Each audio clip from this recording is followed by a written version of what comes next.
Hello and welcome to today's edition of Business Basics. My name is Lee Iben. I'm the head business coach here at Action Coach Campus, based here in Eastern Iowa. And from time to time, usually about once or twice a day anyway, we try to interview local business owners. And sometimes we go beyond local. And my special guest today, of course, is Randy Hertz with Hertz Farm Management. Welcome, Randy. I'm so glad you're here today. Oh, good afternoon. Good to have you.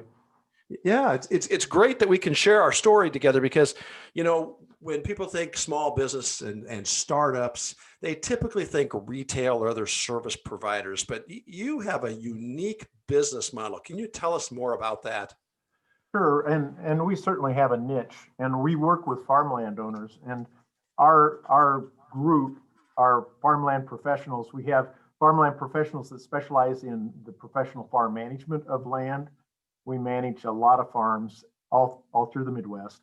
And then we help value those farms, and we help our farmland owners buy and sell farmland. So we're focused purely on farmland, which is a huge asset for not only the farmers, but also for many, many families and individuals throughout Iowa. You bet. And when you say farm management, so for the city folk, right? What would that mean? How does farm management work or feel like? Thank you. The farm management, or professional farm management, as we call it, handles all the details of farmland ownership. So it includes setting the goals at first. And our favorite clients are those that like to do conservation work, preserve their farm, soil health, practices that preserve that farm for future generations, because there's a lot you can do to increase the productivity. And so that's part of professional farm management, but it goes beyond that. It goes deciding which crops to grow, the buying and selling of the inputs and sales of the commodities. It includes the cash flow budgeting, the negotiations with the local farmer that we work with to till the ground or to plant and harvest. To sometimes it's a lease that we negotiate, but a huge portion of our farms are direct operated by the owners, so that they can work with a young farmer who may not have the resources to cash rent, or maybe they do. Maybe we've got a sharing type of an arrangement on that farming operation, or it could be cash rented as well. And then if you get involved with cash rent, they're pretty simple from the owner side, but you really need to reset that bar every year and make sure that it's fair to the farmer as well as to the farmland owner, because commodity prices, the situation, COVID, all of these things have changed that balance of income and expenses, and making sure that it's a fair equation. Oh, sure. And, farming is such a big business. And I don't think the average person realizes the investment, not just money, but time that farmers have to put into to see a profit at the end of the season. And they are doing more and more with less, seems to be the trend. Is that correct? Well, what the idea is to be smart in your choices. So you want to optimize the use of your crop protection products, your fertilizer, so that you want there's a penalty if you don't put enough fertilizer on and your crop is short some macronutrient. And so you want to optimize that. And so they've gotten more and more detailed in how they put their prescription together, because they'll put a prescription such that they put more nutrient value on those areas that produce the most, because those are the areas that are pulling off the biggest crops. And that way you can be more efficient and more environmentally sensitive at the same time.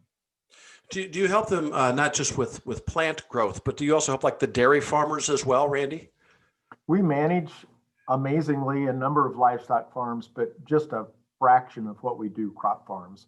So we have a couple of dairy farms that we work with, and that's a whole different enterprise, but we still have a couple dairy farms involved. The dairying has been a tough business the last couple of years, and we've seen that go down and down as people have changed their business style, because some of the dairies have gotten huge, and it's really gone from the mom and pop dairy where they farm one farm and have their own cows to much larger dairy operations. And at this time, we don't have any of the large dairies. The same thing has happened with pork production, with hog production. They've gotten huge. and also with poultry. We certainly utilize like chicken litter and turkey litter and things like that on our farms, but we really don't have very many of those livestock operations. Most of them are cash grain, where we're raising crops, not just corn and soybeans, but whatever crops are most beneficial to those farms. Right. I mean, so it really, in basic terms, you're helping your clients be more profitable each year by best utilizing the land that they have. That's right. And sometimes we've got land that's not appropriate for crop production. And so we'll have trees, or we'll have conservation reserve program land, which the CRP, or conservation reserve, is a program that the USDA has to preserve environmentally fragile land. And so we've got owners that love nature, that like pheasants and all of those any kind of wildlife.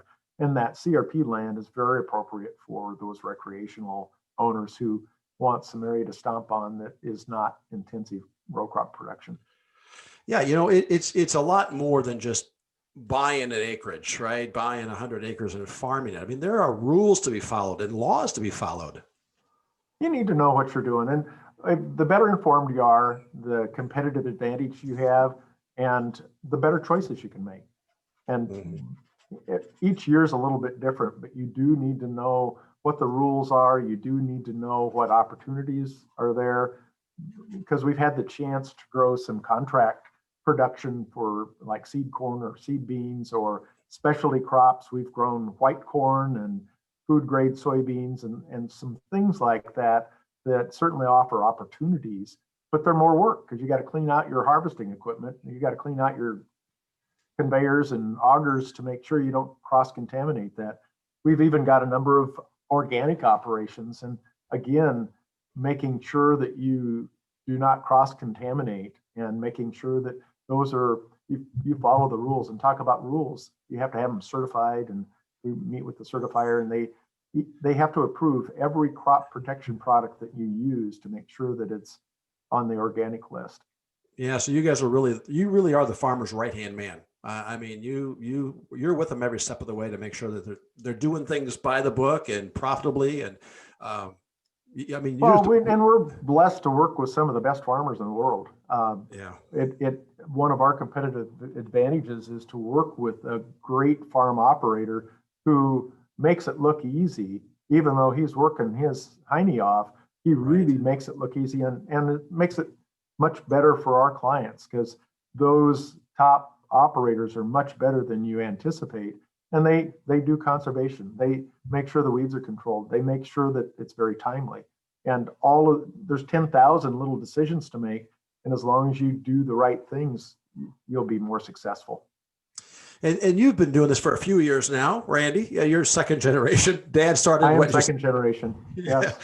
Dad started 1947. You said, right? 1946, March 1 of 46 is when Hertz Farm Management started, and he graduated in agriculture at Iowa State College then in 1934. To give you some perspective on how long that dream has been going on.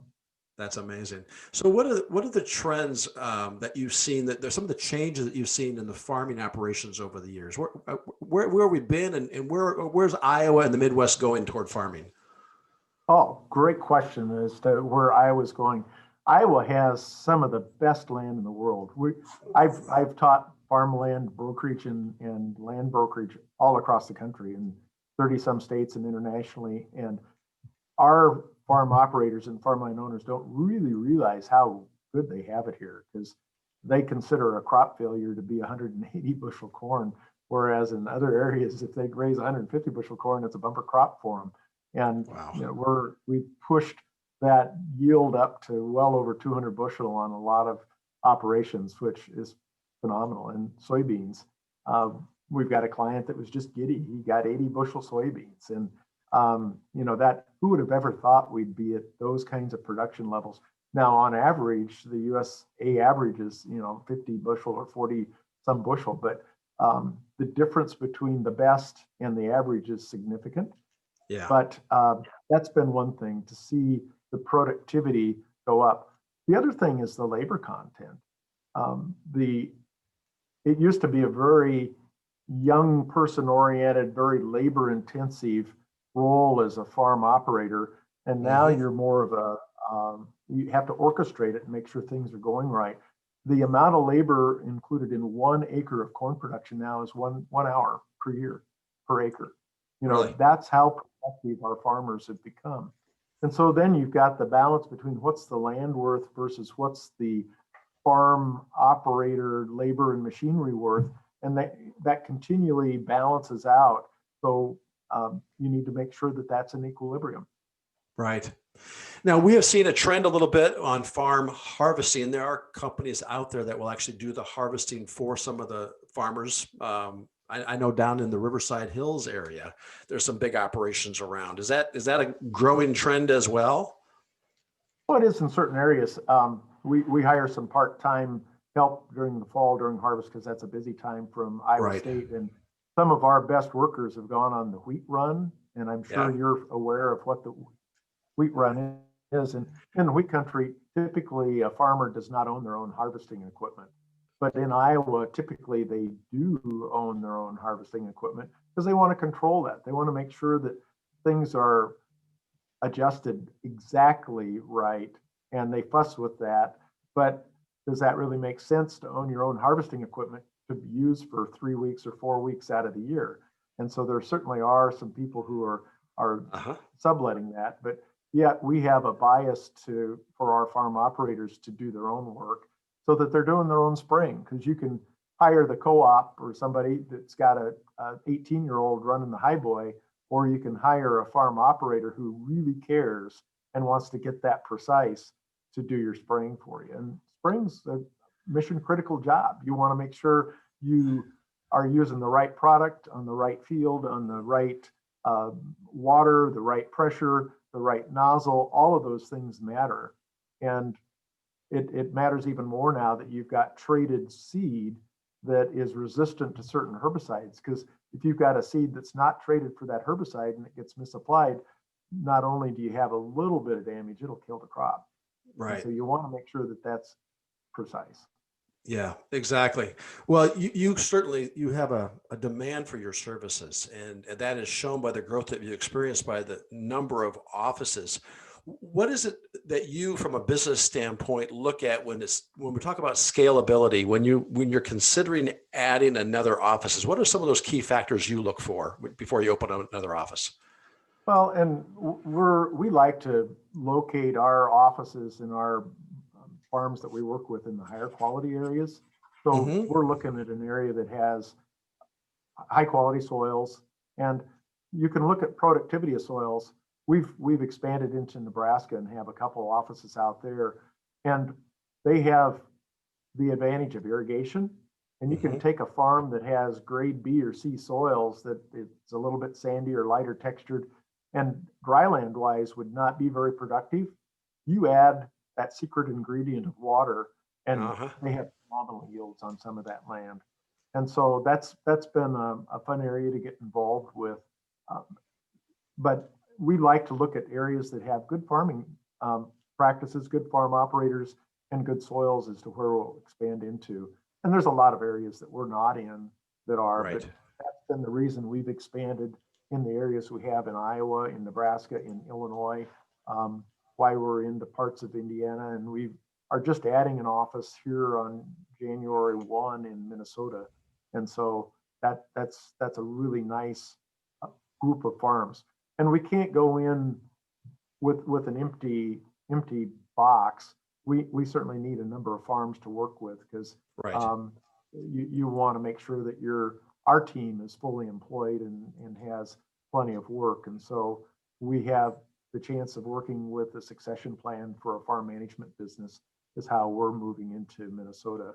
And so Got we're it. helping somebody who's ready to exit the farm management portion of that and help their clients out. And so um, we have a awesome young farm manager that's excited about the opportunity of moving to Minnesota, as well as his existing team that comes along with the business. And so it's really a nice situation for the clients that we're going to be working with, as well as our team to grow.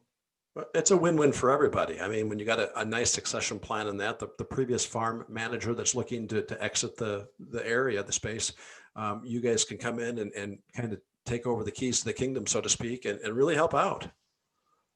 And we've developed some technologies that are comparative and competitive advantages in terms of the filing, the bookkeeping, the accounting processes, the reporting processes, the communication process. And Mm-hmm. we were, that goes to when COVID hit, we had to pivot to working remotely because we didn't know what this virus had in store for us, and working from home.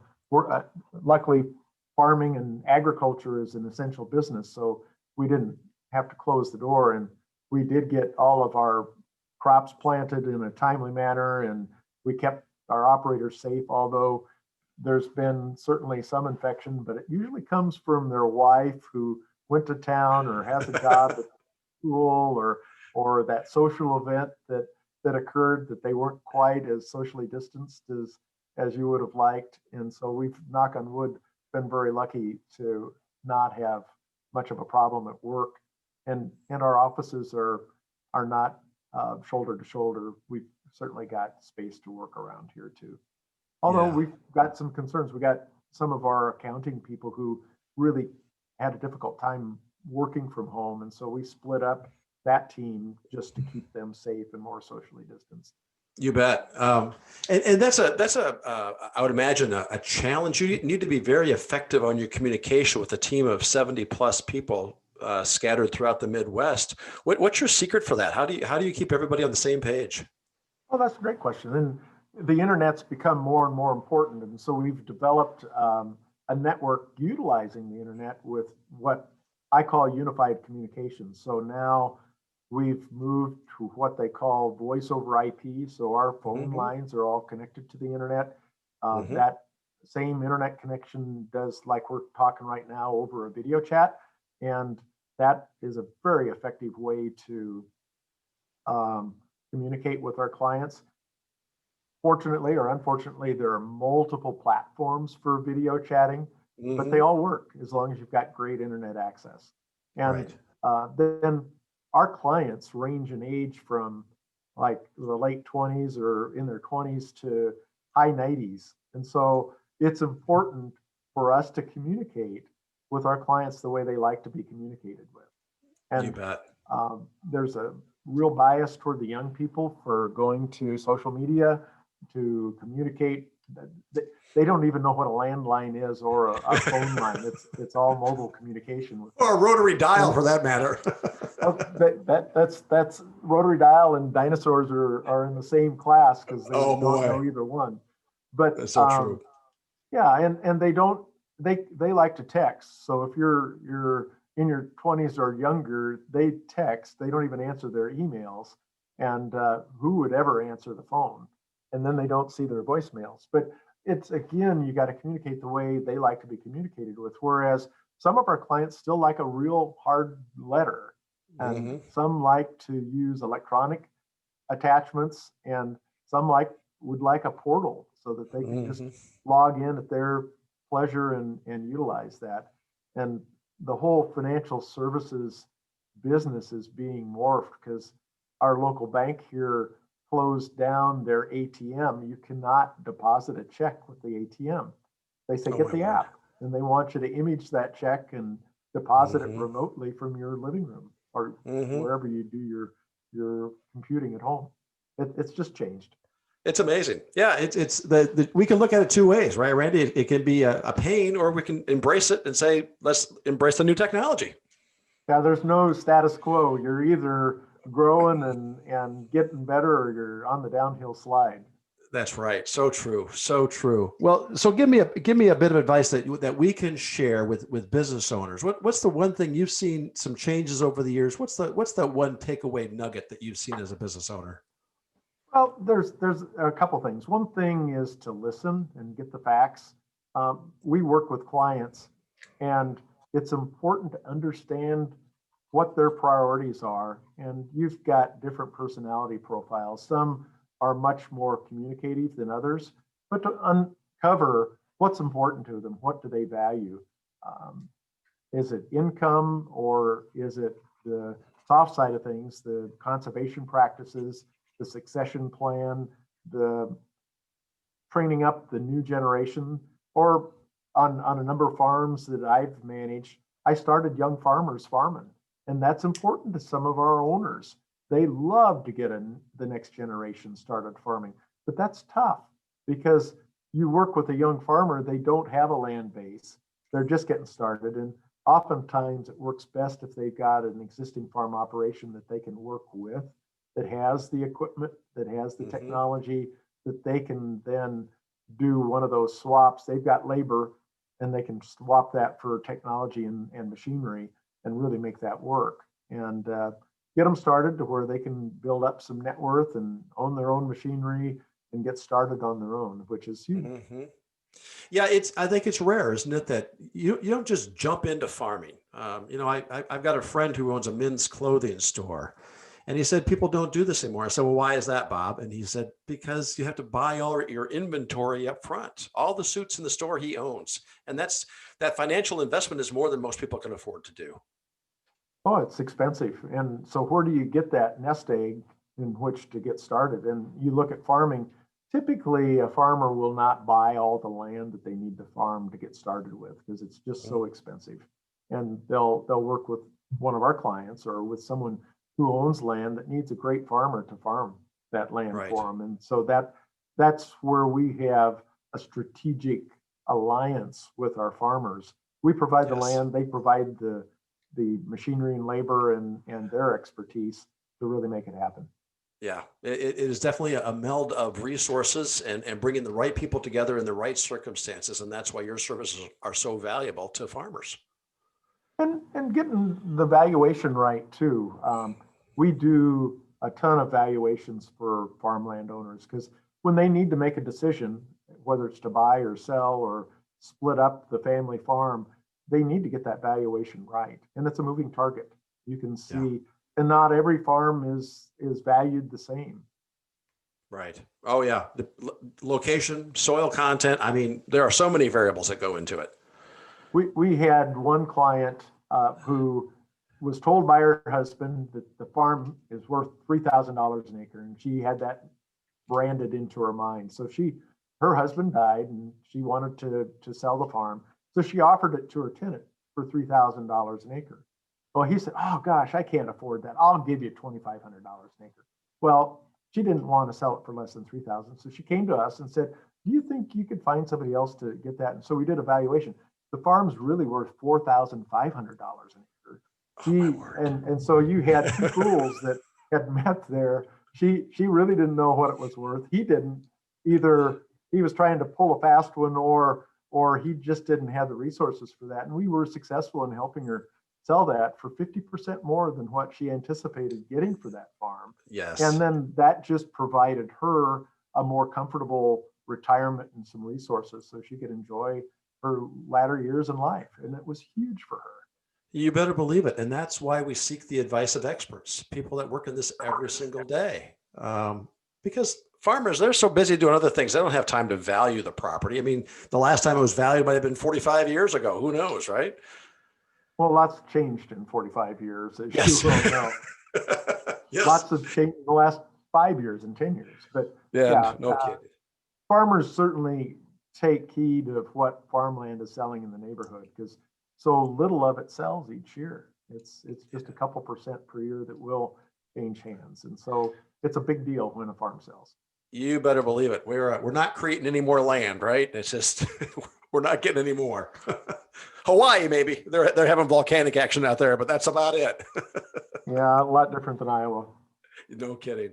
Well, Randy, thank you very much for joining me today. I really appreciate it. You bet. Good to visit with you, Lee. Yeah, you too. Thank you. Have a good